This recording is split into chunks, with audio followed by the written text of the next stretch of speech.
नमस्कार, स्वागत है आपका हमारे इस YouTube चैनल पर। मैं मुनमुन श्रीवास्तव आपका हार्दिक अभिनंदन करता हूं। कैसे हैं आप सभी? बोर्ड एग्जाम्स की तैयारी भी कर रहे हैं और साथ में CUT UG का फॉर्म आया हुआ है, उसको लेकर भी आपके बड़े सवाल हैं।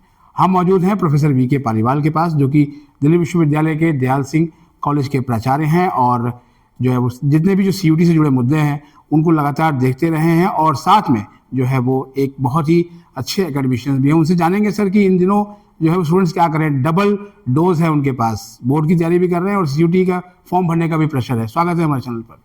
धन्यवाद मुनमुन जी। प्रेशर तो है, लेकिन मुझे लगता है कि बच्चे अगर पहले से समय से अपनी तैयारी कर लेंगे तो वो इन दोनों चैलेंजेस को अच्छे से निभा पाएंगे। सबसे पहला चैलेंज जो उनके पास आएगा वो चैलेंज होगा बोर्ड में परीक्षा देने का। अब इसे चैलेंज की तरह से ना लें, क्योंकि बोर्ड की परीक्षा एक परीक्षा ऐसी नहीं है कि जिसको हम स्ट्रेस लेके उसको एग्जीक्यूट करें। बोर्ड में आपके जो भी सब्जेक्ट हैं, चाहे आप साइंस के हैं, चाहे कॉमर्स के हैं, चाहे ह्यूमैनिटीज़ के हैं, तो अपने सब्जेक्ट को अच्छे से पढ़ें। जो आपके टीचर्स ने, आपके जो अपने पीयर ग्रुप है उसमें जो आपने डिस्कशन किया, आपके जो टीचर्स ने डायरेक्शंस दिए हैं, जो आपको सजेशंस दिए हैं, उनको अच्छे से पालन करें और अपने बोर्ड में अच्छे से बैठ के अपना अच्छा परफॉर्मेंस दें, बिना किसी स्ट्रेस के, बिना किसी टेंशन के। और उसके बाद आपका जो दूसरा जो चैलेंज आएगा उसको भी आप चैलेंज के तौर पे ना लेते हुए एक अपने जो फ्यूचर में एक छोटा सा पड़ाव मान के चलें। CUT में आप जो एग्ज़ाम देंगे वो आपके वही होंगे जो आपने पढ़ा है अपने बोर्ड में। देखिए MCQ जो होते हैं, मल्टीपल चॉइस क्वेश्चंस, वो आपके सब्जेक्टिव क्वेश्चन से ही बनते हैं। तो अगर आपने अपने सब्जेक्ट को, कॉमर्स को, अकाउंटेंसी को, इकोनॉमिक्स को अच्छे से पढ़ा है तो आप उसके सवाल भी बहुत अच्छे से अटैम्प्ट कर पाएंगे। तो मुझे लगता है उसमें सबसे पहले आप ये सोचें कि आपने जो अपने बोर्ड के पेपर हैं उनको अच्छे से देना है और उसके बाद उन्हीं पेपरों की अच्छे से तैयारी करते हुए CUT को देना है। तो सर जैसे कि कुछ एक्सपर्ट कहते हैं कि अगर आपने बोर्ड की अच्छे से तैयारी कर ली तो CUT आपके लिए कुछ भी नहीं है। बिल्कुल बिल्कुल, मेरा भी यही मानना है और उसमें भी मेरा ये कहना है कि जो हमारी जो NCERT की किताबें हैं, मैंने हमेशा उनको प्राइमरी इंपॉर्टेंस दी है। बाकी आप गाइड बुक से या किसी और किताब से भी आप पढ़ सकते हैं, लेकिन NCERT की किताबें बच्चों के हर तरीके के, हर एंगल को ध्यान में रख के बनाई जाती हैं, जिसमें subjective questions, multiple choice questions और विभिन्न प्रकार के ऑब्जेक्टिव टाइप क्वेश्चंस को भी ध्यान में रख के उसको बच्चों के लिए बनाया जाता है। हाँ सर, जब मैं आपके कॉलेज आ रहा था तो मैंने आसपास देखा बहुत सारे CUT कोचिंग के पोस्टर लगे हुए हैं जो है वो पिलर्स पे और तमाम। क्या आपको लगता है सर CUT UG की तैयारी के लिए कोचिंग ज़रूरी है? बिल्कुल नहीं, बिल्कुल नहीं। मैं तो फिर आपको यही सलाह दूंगा कि CUT के लिए कोचिंग की बिल्कुल भी ज़रूरत नहीं है। हाँ, कुछ बच्चे ऐसे हो सकते हैं जिनको शायद एक्स्ट्रा हेल्प की ज़रूरत पड़े, बट वो हेल्प वो इंडिविजुअल ट्यूटर से या किसी और तरीके से ले सकते हैं। आप अपने अध्यापकों को भी अप्रोच कर सकती हैं जो आपको उसमें गाइडेंस दे सकते हैं। लेकिन CUT के लिए अगर प्योरली आप कहेंगे जी कोचिंग की ही रिक्वायरमेंट है तो मैं इसको डिनाई करूँगा। जी, क्या सर कोई स्टडी प्लान भी हो सकता है? बिल्कुल, स्टडी प्लान तो आपको बनाना ही है। हम जब किसी भी प्रकार की हम प्लानिंग करते हैं तो प्लानिंग इसीलिए होती है कि हम जो एम को अपने ध्यान में रख के चले हैं वो एम हमारा एग्जीक्यूट हो। तो CUT के लिए भी हमें ये देखना है कि कौन सा पेपर कब पढ़ रहा है, उसके लिए हमें कितने दिन की तैयारी की ज़रूरत है, उसमें किस तरीके के क्वेश्चंस की फ्रेमिंग हो सकती है। ऐसा सब करते हुए हम उसको एग्जीक्यूट कर सकते हैं। और सर जैसे फॉर्म आए हुए हैं अभी CUT UG के, जाहिर बात है अभी परीक्षा तो मई में होगी लेकिन फॉर्म अभी निकले हैं, तो इन दिनों क्या ध्यान रखें सर बच्चे? जी, CUT में देखिए मेजर गलती जो बच्चे अक्सर करते हैं वो ये है कि वो जो सब्जेक्ट उन्होंने 12वीं में लिए हैं, अपने जिसके पेपर उन्होंने सब्जेक्टिव के दिए हैं, वही आपको चूज़ करनी है, वरना आपकी मैपिंग हो जाती है गलत। और इसका खामियाजा उनको भुगतना पड़ता है जब उनका एडमिशन की एप्लीकेशन प्रोसेस होती हैं, तो उनकी मैपिंग मिसमैच होने की वजह से एप्लीकेशन रिजेक्ट हो जाती है, जिसकी वजह से उनको एडमिशन में डिले होता है या उनको अपना मनपसंद कोर्स नहीं मिलता है। तो सबसे पहले तो अगर एक एग्जांपल के तौर पे मान लीजिए आप PCM के छात्र हैं, जैसे फिजिक्स, केमिस्ट्री, मैथमेटिक्स है, तो आपको CUT में भी फिजिक्स लेना है, केमिस्ट्री लेना है, मैथमेटिक्स लेना है, चाहे आपको admission BA honours political science में लेना हो।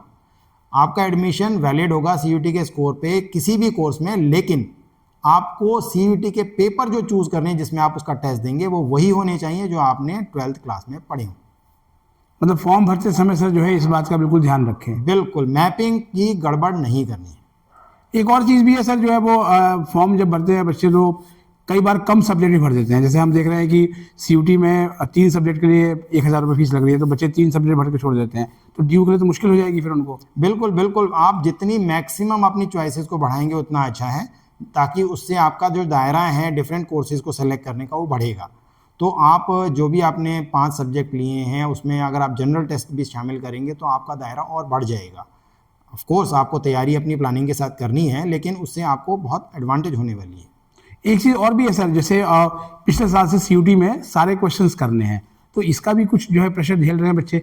40 क्वेश्चन करने होते थे 50 में से, अब 50 के 50 करने हैं। देखिए वो तो बच्चे की तैयारी के ऊपर निर्भर करता है कि अगर उसको लगता है कि वो कंफर्टेबली 50 क्वेश्चंस कर सकता है तो वो 50 करे, लेकिन प्रेशर नहीं लेना है, क्योंकि अगर आपको जितने सही क्वेश्चन अटेम्प्ट करेंगे उतना आपकी स्कोर बेटर होने के चांसेस ज़्यादा होते हैं। एक बड़ी संख्या है सर जो है वो, जब पिछले दिनों हमें कुछ बच्चे मिले ड्रॉपर्स की, वो इसलिए जो है वो ड्रॉप ले लेते हैं कि हमें पसंद का कॉलेज नहीं मिला और फिर से सीयूटी की तैयारी करते हैं अगले साल। उनको कोई एडवाइस देंगे सर? उनको मैं यही कहूँगा कि जो पिछले साल उन्होंने जो भी मिस्टेक्स करी हैं उनको दोबारा एक बार नोट डाउन करके उसको ना रिपीट करें, और अगर उनको अपनी पसंद का कॉलेज नहीं मिला है तो इस बार अगर वो कोशिश करें तो मोस्ट वेलकम है, लेकिन एट द सेम टाइम वो अपनी तैयारी को भरपूर अच्छे तरीके से करें ताकि उनको अपनी मनपसंद कोर्स और कॉलेज को इस बार उनको मिलने की संभावना बढ़ जाए। जी, जहाँ तक सर आपके कॉलेज की बात करें तो आपके कॉलेज में पॉपुलर कोर्स कौन कौन से हैं सर? हमारे कॉलेज में देखिए वैसे तो सारे ही कोर्सेज़ पॉपुलर हैं, लेकिन आज के समय में जो कॉमर्स और ह्यूमैनिटीज़ के कोर्स हैं उनकी प्रेफरेंस बच्चे ज़्यादा लेते हैं।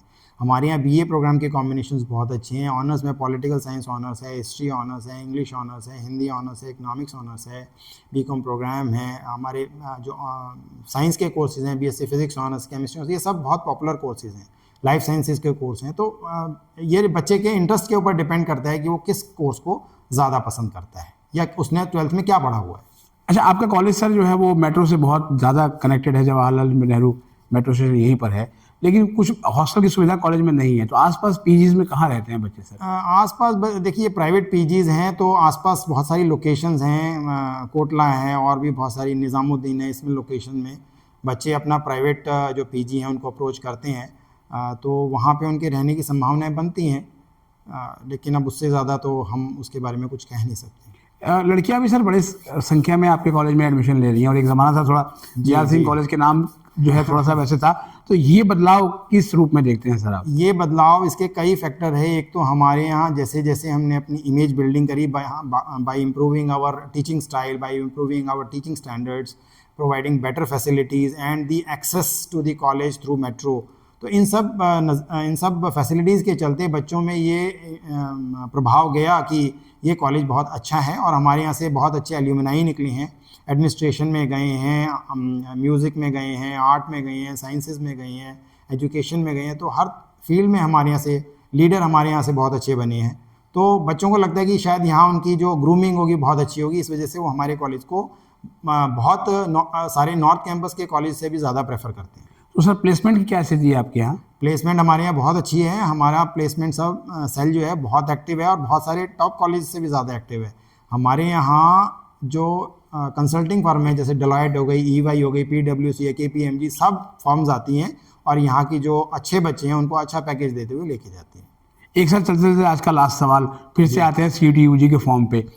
एक सलाह आपने हमें भी दी थी कि इंस्ट्रक्शन बहुत ध्यान से पढ़ना चाहिए किसी भी फॉर्म का। बिल्कुल, सबसे पहला काम किसी भी कॉम्पिटिटिव एग्ज़ाम में जब आप फॉर्म भरते हैं तो सबसे पहले आप आराम से उसकी इंस्ट्रक्शंस पढ़ें, उसको समझें। अगर वो इंस्ट्रक्शंस आपको समझ नहीं आ रही है तो अपने पेरेंट्स से पूछें, अपने दोस्तों से पूछें, अपने टीचर से पूछें, और फिर भी नहीं समझ में आती है तो कॉलेज भी उसमें आपकी हेल्प कर सकता है अगर आप आसपास रहते हैं तो उसको पढ़ने के बाद ही आप उस फॉर्म को फाइनली भरें और सबमिट करें। जी, बहुत बहुत धन्यवाद सर इतनी आसान शब्दों में बच्चों को समझाने के लिए, और आपको नव वर्ष की बहुत बहुत शुभकामनाएं। धन्यवाद मुनमुन जी, आपको भी बहुत बहुत शुभकामनाएं।